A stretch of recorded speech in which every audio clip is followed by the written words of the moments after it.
नमस्कार। क्या आपको पता है कि दुनिया की सबसे बड़ी पॉलिटिकल पार्टी बीजेपी कश्मीर में अपने उम्मीदवार नहीं खड़ा कर रही है? क्या आपको ये खबर मिली या आप जानते हैं या इसके पीछे क्या कारण है? 400 का नारा तो आपने खूब सुना होगा, लेकिन ऐसी क्या मजबूरी है या क्या रणनीति है बीजेपी की कि जिस कश्मीर को लेकर के इतना हो हल्ला हंगामा हुआ, 370 धारा हटाया गया, ये कहा गया कि कश्मीर में शांति आएगी, बदलाव आएगा, उसी कश्मीर में 3 सीटों पर बीजेपी ने अपने कैंडिडेट नहीं लड़ाने का फैसला किया है। ये अपने आप में एक बड़ी स्टोरी है। आपको याद होगा 2019 में 5 अगस्त को 370 धारा हटाया गया था। तब कहा गया था कि नया कश्मीर आएगा, कश्मीर भारत का अंग है, वैसे भी पहले से था, आज भी है। लेकिन इतनी बड़ी खबर ये आपको कहीं सुनाई नहीं पड़ेगी।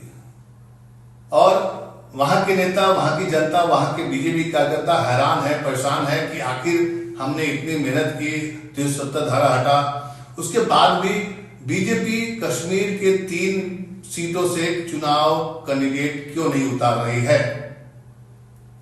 ये खबर मीडिया में आनी चाहिए थी, क्योंकि 370 धारा इनका हमेशा चुनाव में मुद्दा बनता है कि हमने 370 धारा हटाया।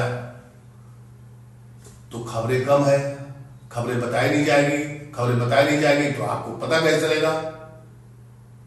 वहां के लोकल बीजेपी लीडर भी बहुत परेशान है, क्योंकि बहुत मेहनत की थी। 370 धारा हटने के बाद वहां पर यह हुआ था कि अब बीजेपी की यहां भी खाता खुलने की संभावना बढ़ गई थी, वहां परिसीमन भी किया गया।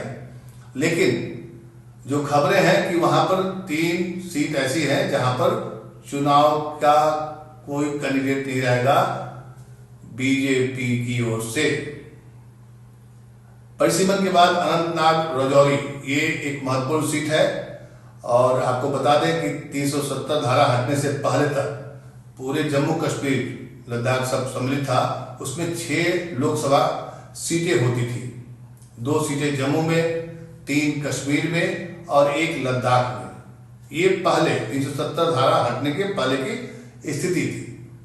अभी क्या है, जम्मू से वहां पर 2 सीटें हैं। 370 धारा जब हटी उसके बाद जम्मू कश्मीर और लद्दाख को अलग अलग केंद्र शासित प्रदेश बना दिया गया। और परिसीमन होने के बाद वहां परिसीमन किया गया लोकसभा क्षेत्र का। परिसीमन होने के बाद जम्मू कश्मीर में लोकसभा की 5 सीटें ही रही, 2 जम्मू, 2 कश्मीर में और 1 सीट में दोनों रीजन के इलाकों को काट करके शामिल किया गया। और परिसीमन के बाद ऐसा कहा जा रहा था कि जो राजौरी का जो इलाका है वहां पर बीजेपी अपने कैंडिडेट खड़ा करेगी। जो परिसीमन से नया क्षेत्र बना है, नया सीट बना है, इस सीट में जम्मू का पूंछ जिला और राजौरी का 2/3 हिस्सा उसमें शामिल है। अनंतनाग राजौरी लोकसभा सीट में कुल 18 सीटें विधानसभा सीटें आती हैं। 18 विधानसभा सीटें आती हैं। इनमें से 11 कश्मीर में है और 7 पूंछ और राजौरी में है। इस सीट पर करीब 18.5 लाख के आसपास वोटर्स हैं, जो नई परिसीमन के बाद इसमें कई हिस्सों को मिलाया गया, कई हिस्सों को काटा गया। और इनमें से लगभग 11 लाख कश्मीर और 7.5 लाख जम्मू रीजन में है।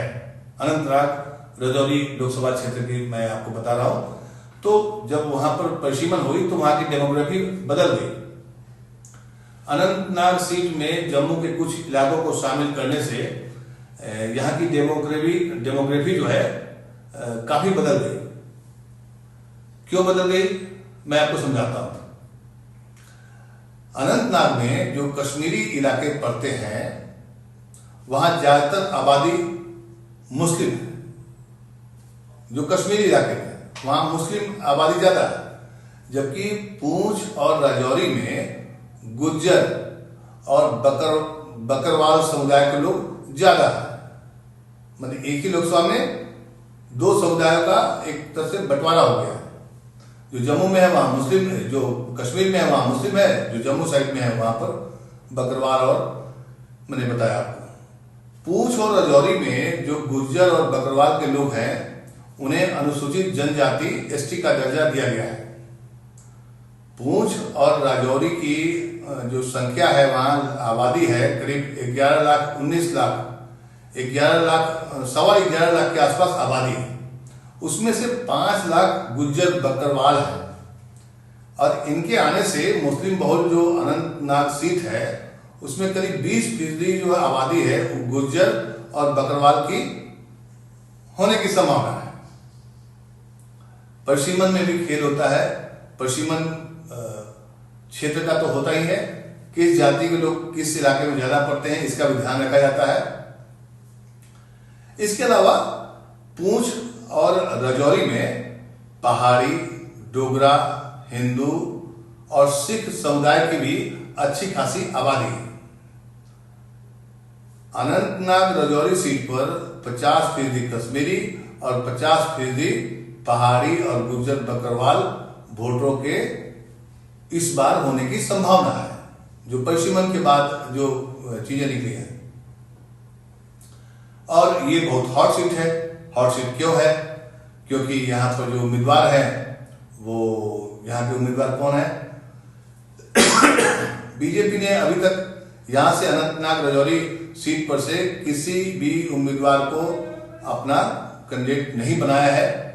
इस सीट से पूर्व मुख्यमंत्री यहाँ की पीडीपी की जो प्रमुख है महबूबा मुफ्ती वो मैदान में है।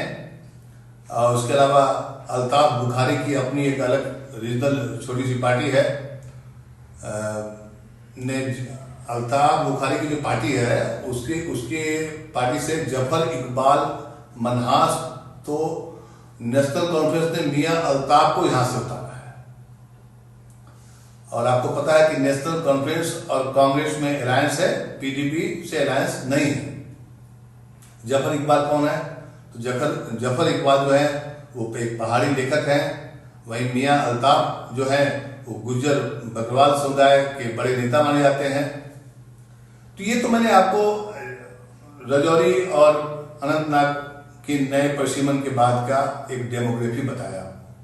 लेकिन खबर ये नहीं है, खबर ये है कि जम्मू कश्मीर की 3 जो सीटें हैं उसमें से किसी भी सीट पर बीजेपी अपने उम्मीदवार नहीं खड़ा कर।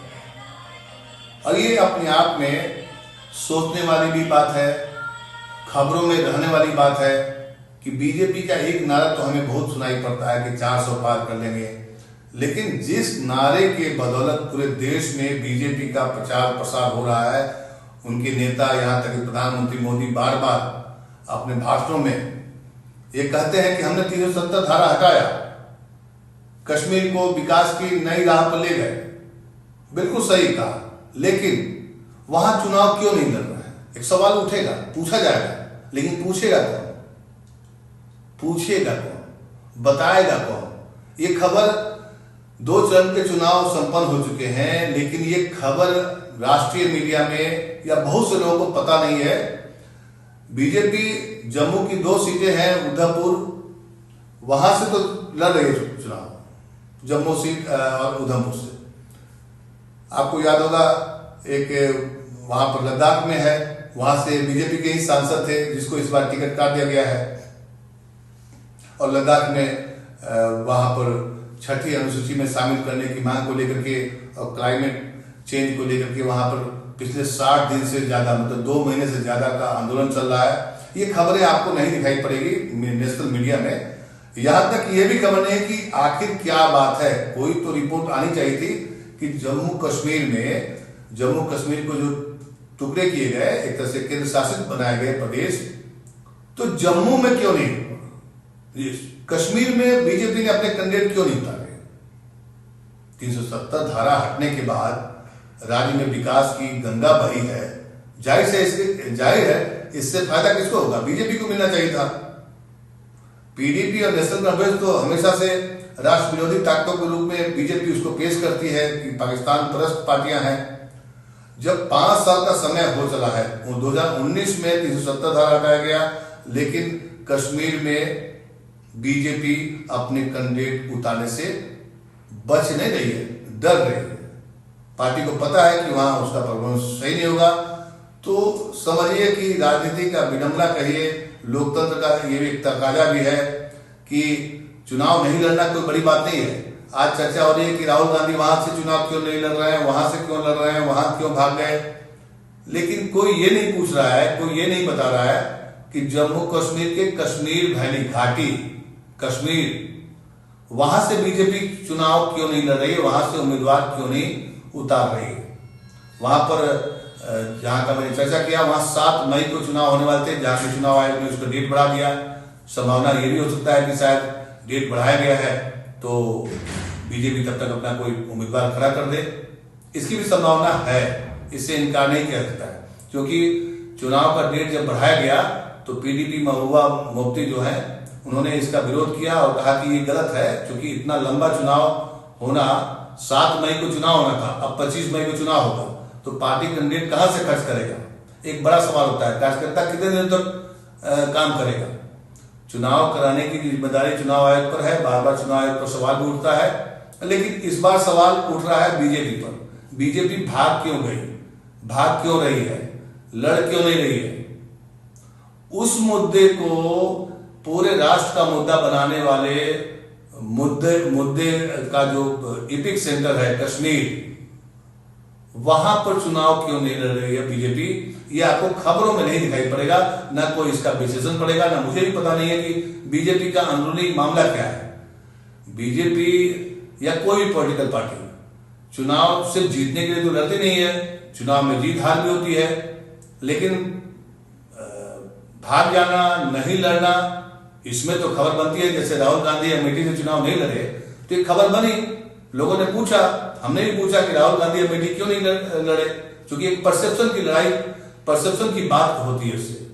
अगर लीडर जैसे अरविंद केजरीवाल बनारस पहुंच गए थे 2014 में चुनाव लड़ने के लिए, उनको पता था कि प्रधानमंत्री कैंडिडेट के सामने वो टिक नहीं पाएंगे, लेकिन चुनाव लड़ा उन्होंने, तो परसेप्शन ऐसे बनता है। लेकिन कभी कभी परसेप्शन जो बीजेपी के पक्ष में नहीं है, उसको परसेप्शन को दबा दिया जाता है, छुपा दिया जाता है। मीडिया यही काम कर रही है। इस चुनाव में कई संस्थाएं, चुनाव आयोग पर भी सवाल उठ रहे हैं बार बार, क्योंकि चुनाव आयोग कुछ भी बोलने से बहुत बचता है। जैसे ही विपक्ष का कोई मामला होता है तो तुरंत सामने आ जाता है। हेट स्पीच इस बार चुनाव का बड़ा मुद्दा है, लेकिन चुनाव आयोग शांत पड़ा है। खैर, मैंने आपको बताया कि आप पता करिए, आप जानने का प्रयास करिए, किसी आसपास नेता से पूछिए कि बीजेपी कश्मीर घाटी में चुनाव क्यों नहीं लड़ रही है, क्या वजह है, क्या हार के डर से या कोई और रणनीति है। यही जानना देश को चाहिए, सभी को चाहिए, क्योंकि ये लोकतंत्र का चुनाव 5 साल में एक बार आता है और ये फिर एक बार चुनाव संपन्न हो जाएगा तो उसके बाद विश्लेषण करने का कोई फायदा नहीं, कोई मायने नहीं। लेकिन चुनाव के दरमियान इतनी बड़ी खबर को मीडिया ने कैसे छुपा लिया, दबा दिया, आप उसका देखिए, कहीं आपको इसका एक ठोस कारण आपको दिखाई नहीं पड़ेगा या कोई बड़ा नेता बीजेपी का इस पर बोलता हुआ नहीं सुनाई पड़ेगा। तो बस सूत्रों के जरिए कुछ खबरें आ जाती हैं, प्लान कर दी जाती हैं, बता दिया जाता है कि बीजेपी की बहुत बड़ी रणनीति है, इसकी वजह से नहीं लड़ रहा है। लेकिन कोई सवाल नहीं पूछता है कि क्यों नहीं लड़ रहा है, क्योंकि 370 धारा हटाने के बाद कश्मीर में तो शांति आई है, जैसा कि प्रधानमंत्री मोदी से लेकर के बीजेपी के नेता दावा करते हैं। ऐसे में यह भी सवाल उठेगा कि बीजेपी वहां से क्यों नहीं लड़ रही है, क्या भाग गई या डर गई, जबकि दुनिया के सबसे बड़े पॉलिटिकल पार्टी होने का दावा करती है बीजेपी, और है भी शायद। दावा करने में तो कोई कमी नहीं करती है बीजेपी या बीजेपी के नेता, लेकिन सवाल पूछने का काम मीडिया का है, वो काम नहीं हो रहा है। इसलिए मैं भी आपको पूरी जानकारी नहीं दे पा रहा हूं कि आखिर क्या वजह है, क्या मुख्य कारण है कि बीजेपी कश्मीर से अपने कैंडिडेट को उतारने से बच रही है। नमस्कार।